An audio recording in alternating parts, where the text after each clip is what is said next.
Instant ညီလာခံမှာမင်းအောင်လှိုင်ကိုလူကိုယ်တိုင်တက်ရောက်ခွင့်မပေးဖို့ထိုင်းဆိုရကိုပါမောက္ခတအုပ်အကြံပြုတဲ့ကြောင်းတင်ဆက်ပေးပါမယ်။ထိုင်းနိုင်ငံမှာကျင်းပမယ့်ဘင်္ဂလားပင်လယ်အော်ကမ်းနားဆောင်နည်းပညာနဲ့စီးပွားရေးပူးပေါင်းဆောင်ရွက်မှု Instant ထိပ်သီးညီလာခံကိုအာဏာသိမ်းစစ်ကောင်ဆောင်မင်းအောင်လှိုင်ကိုလူကိုယ်တိုင်တက်ရောက်ဖို့ထိုင်းဆိုရအနေနဲ့ခွင့်မပြုသင့်ကြောင်းတာမဆက်တက္ကသိုလ်လက်ထောက်ပါမောက္ခတအုပ်ကထောက်ပြခဲ့ပါတယ်။ထိုင်းဝန်ကြီးချုပ်ဖီထောင်တန်ရှင်နာဝတ်အနေနဲ့မင်းအောင်လှိုင်ကို Instant ထိပ်သီးညီလာခံမှာလူကိုယ်တိုင်တက်ရောက်စီမင်းစာအွန်လိုင်းကနေချိတ်ဆက်ပါဝင်စေတာမျိုးကသာပိုပြီးအကျိုးရှိလိမ့်မယ်လို့လက်ထောက်ပါမောက္ခဒူရာဘက်ပရီချာရုကထောက်ပြခဲ့ပါတယ်။ထိုင်းနိုင်ငံကိုလာရောက်ခြင်းနဲ့မင်းအောင်လှိုင်ရဲ့ဆန္ဒအမှန်ကမတရားအာဏာသိမ်းထားတဲ့သူရဲ့ရည်တည်မှုကိုနိုင်ငံတကာကလက်ခံတဲ့အခြေအနေရောက်စီလို့သာဖြစ်လိမ့်မယ်လို့ဒူရာဘက်ကဆိုပါတယ်။ဝန်ကြီးချုပ်ဖီထောင်တန်အနေနဲ့မင်းအောင်လှိုင်ဦးဆောင်တဲ့အာဏာသိမ်းစစ်ကောင်စီကိုနီးနီးကပ်ကပ်တိုင်းရိုက်ထိတွေ့ဆက်ဆံခြင်းမရှိပဲတန်တမန်ကြီးရာစီးတခုချထားတဲ့လက်ရှိမူဝါဒကိုဆက်လက်ဆုပ်ကိုင်ထားတဲ့လို့သူကပြောပါတယ်။မင်းအောင်လှိုင်နဲ့လူချင်းတွေ့တာတိုင်းရိုက်ဆက်ဆံပြောဆိုတာတွေကတိုင်းအစိုးရကစစ်ကောင်စီကိုအတိမတ်ပြုပါတယ်ဆိုတာမျိုးပုံဖော်ခံရတာမျိုးဖြစ်သွားနိုင်တယ်လို့လေဒူရာဘက်ကထောက်ပြသွားပါတယ်။မင်းအောင်လှိုင်နဲ့ဆက်ဆံရေးကိုပုံမနီးကပ်စီမယ်ဆိုရင်နိုင်ငံဆက်ဆံရေးကိုမြင့်တင်နိုင်မှာဖြစ်ပေမဲ့စစ်ကောင်စီပေါ်ခါခါတီတီမုံတီးနေတဲ့မြန်မာပြည်သူတွေရဲ့ဝေဖန်ရှုချမှုကိုထိုင်းအစိုးရကကြုံရနိုင်တယ်လို့သူကဆိုပါတယ်။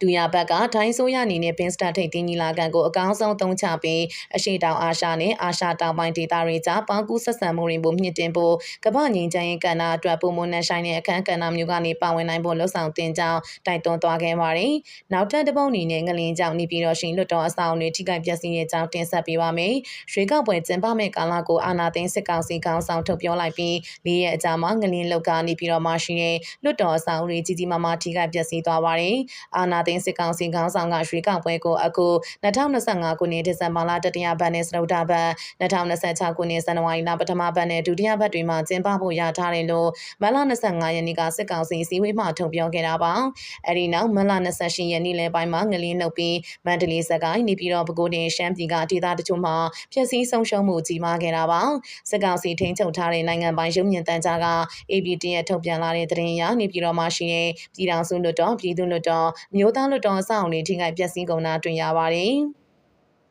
ငလင်းကြောင့်ပျက်စီးထိခိုက်သွားတဲ့လွှတ်တော်အဆောက်အအုံတွေကိုစစ်ကောင်စီခေါင်းဆောင်တွားရောက်ကြည့်ရှုစစ်ဆေးပြီးပြန်လည်ပြုပြင်ဖို့ညွှန်ကြားတယ်လို့သိရပါတယ်။စစ်ကောင်စီတပ်စင်ယုံကျုံအခြေဆိုင်ရာနေပြည်တော်ကလည်းငလင်းတန်းကိုခံရတဲ့ဒေသဖြစ်ပြီးစင်ယုံတွင်ဝန်တန်းအင်အားတွေဈေးတွေလမ်းကူးတရားတွေပိုမိုဆိုးရွားစွာထိခိုက်ပျက်စီးစေပြီးလူအသက်ဆုံးရှုံးမှုတွေရှိနေပါတယ်။နေပြည်တော်မှာငလင်းလုပ်ပြီးလျက်စီးပြတ်တောက်တာရှိပြတ်တာလမ်းပန်းဆက်သွယ်ပြတ်တောက်တာတွေဖြစ်နေပါတယ်။စင်ယုံကျုံဝန်ထဲမှာထိခိုက်ပျက်စီးမှုတွေရှိနေပြီးတည်မထွက်အောင်စစ်ကောင်စီကဖုံးဖိထားပါတယ်။နောက်ထပ်တစ်ပုဒ်အနေနဲ့ကိုထီလက်ရောက်မကူပေးနိုင်တဲ့ငလင်းတင်လူတို့ကို NUG တောင်းပန်နေကြောင်းတင်ဆက်ပေးပါမယ်။စစ်ကောင်စီထိန်းချုပ်ဒေသရှိငလင်းတင်ပြည်သူတွေကိုကိုထီလက်ရောက်ဝင်ရောက်မကူညီနိုင်တဲ့အတွက်များစွာဝမ်းနည်းစိတ်မကောင်းဖြစ်ရပြီးလေးနက်စွာတောင်းပန်ကြောင်း NUG ကဒီနေ့မှထုတ်ပြန်ပြောဆိုပါတယ်။ NUG ထိန်းချုပ်ဒေသရှိငလင်းတင်ပြည်သူများကို82နာရီတွင်ကူညီကယ်ဆယ်မှုတွေအပြည့်အဝဆောင်ရွက်နိုင်ခဲ့တော်လဲစစ်ကောင်စီထိန်းချုပ်ဒေသတွေမှာမာရွင်နဲ့စီမံခန့်ခွဲမှုတွေကြောင့်မဆုံးရှုံးတဲ့အသက်ပေါင်းများစွာဆုံးရှုံးခဲ့ရခြင်းအပြင်နေကြောင်းတိုက်ခိုက်မှုတွေပါနေစဉ်ရက်ဆက်ပြုလုပ်ခဲ့ကြောင်း NUG ကပြောပါတယ်။ NUG ပါဝင်တော်လိုင်းအင်အားစုများကငလင်းတန်တင်ဒေသတွေနဲ့ဆက်ဆက်နေရာတွေမှာထိုးစစ်များရပ်တန့်ကြောင်းကြေညာပြီးလုံခြုံရေးအာမခံချက်ပေးပါကဝင်ရောက်ကူညီဖို့ထုတ်ဖော်ပြောဆိုကန့်လန့်ခဲ့တော်လဲစစ်ကောင်စီဘက်မှတစုံတရာတုံ့ပြန်ခြင်းမရှိပါဘူး။လက်တလုံးငလင်တန်ကိုထိခိုက်ခန်းစားသူတွေကိုအားပေးနှစ်သိမ့်ဖို့အတွက်နိုင်ငံလုံးဆိုင်ရာပြည်သူ့ဝန်နဲ့ကြေကွဲမှုနဲ့နှစ်သိမ့်အားပေးမှုရသက်တစ်ပတ်အဖြစ် AP 73ရက်မှ20ရက်ထိသတ်မှတ်ထားကြောင်း NUG ကကြေညာပါတယ်။အဲဒီကာလအတွင်းအသက်ဆုံးမသွားသူတွေနဲ့မိသားစုဝင်တွေအတွက်စူတောင်းပေးခြင်းအမျှပေးဝေခြင်းဝန်နဲ့မှတ်တမ်းရေးထိုးခြင်းကုသိုလ်ကောင်းမှု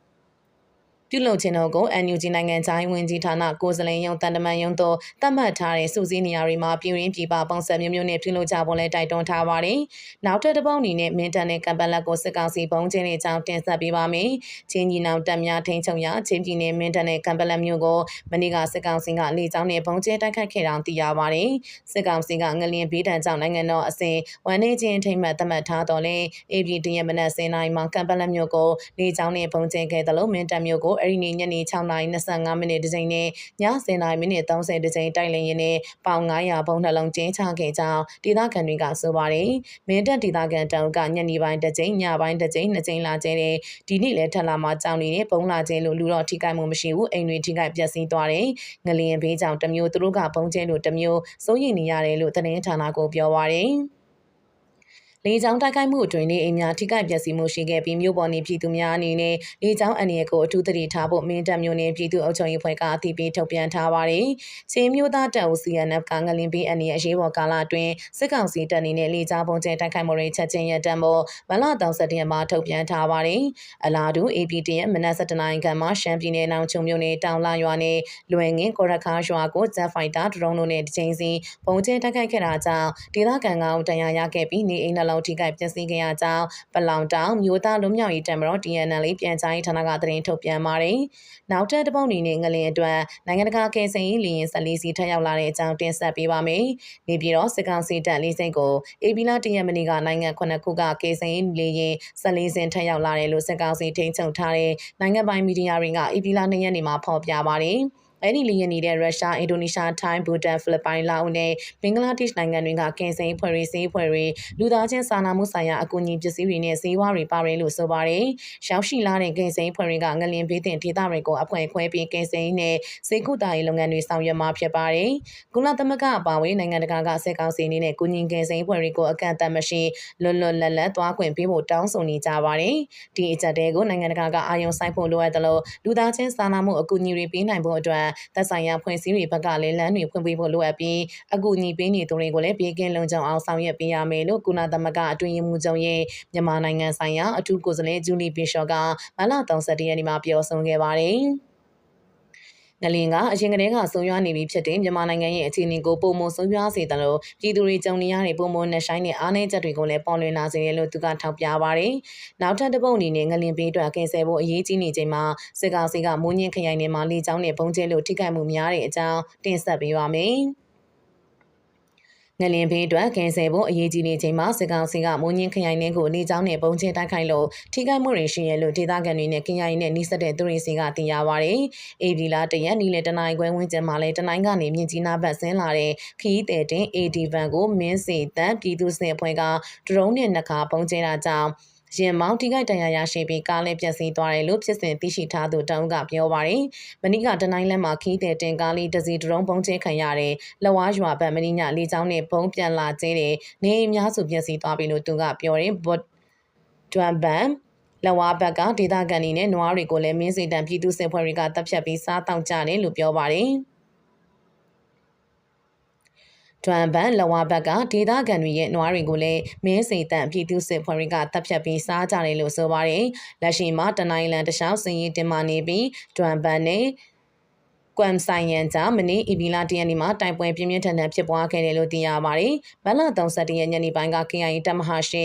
တင်နန်းနေရာဘက်လေယာဉ်နှစီနဲ့ပုံကျဲတိုက်ခိုက်ခဲ့လို့တင်နန်းသားတွေအယောက်30ကျော်တေဆုံးပြီးအယောက်20ကျော်ထိခိုက်ဒဏ်ရာရရှိခဲ့ကြောင်း KIA နဲ့နှိစက်တဲ့သူတွေစီကသိရပါတယ်။တင်နန်းနေရာကိုတီတီကြကြလာပြတဲ့ဆိုတော့စစ်ကောင်စီကိုအတိအကျပြောပြနေတဲ့ဒလန်ရှိလို့ပေါ့လို့ KIA PDF တို့နဲ့နှိစက်သူတုံးကပြောပါတယ်။ဒါပြင်မလ31ရက်ညနေ9:00နာရီကျော်မှာလည်း KIA တပ်မဟာရှိတန်ရင်ကဝေခါနီးမှာစစ်ကောင်စီကလေကြောင်းပုံကျဲတိုက်ခိုက်ခဲ့ပါသေးတယ်။လက်ရှိမှာတော့ဝိုင်းမော်မြို့အနီးဝန်းကျင်မှာနေတိုင်းဒီမှာတိုက်ပွဲဖြစ်ပွားနေပြီးအင်းတော်ဘက်မှာလည်းတိုက်ပွဲဖြစ်ပွားနေကြောင်းဒေသခံတွေစီကသိရပါတယ်။စစ်ကောင်စီရဲ့ဝါရဖြန့် Telegram တွေမှာလည်းဒီအပိုင်းတွင်လေကြောင်းနဲ့ပုံကျဲရှင်းလင်းမှုပြုလုပ်တယ်လို့ဖော်ပြထားပါတယ်။လူတွေကငလင်ဘေးထံကိုအပြင်းထန်ကြုံနေရပြီးကင်ဆယ်ရေးအရှိပေါ်လိုအပ်နေတဲ့ချိန်စစ်ကောင်စီဘက်ကတော့တိုင်းရင်းသားလက်နက်ကိုင်တွေရဲ့စစ်ရေးတင်းမာနေတဲ့နေရာတွေမှာလေကြောင်းနဲ့ပုံကျဲတိုက်ခိုက်နေတာဖြစ်တယ်လို့သတင်းမှဖော်ပြပါရှိပါတယ်ရှင်။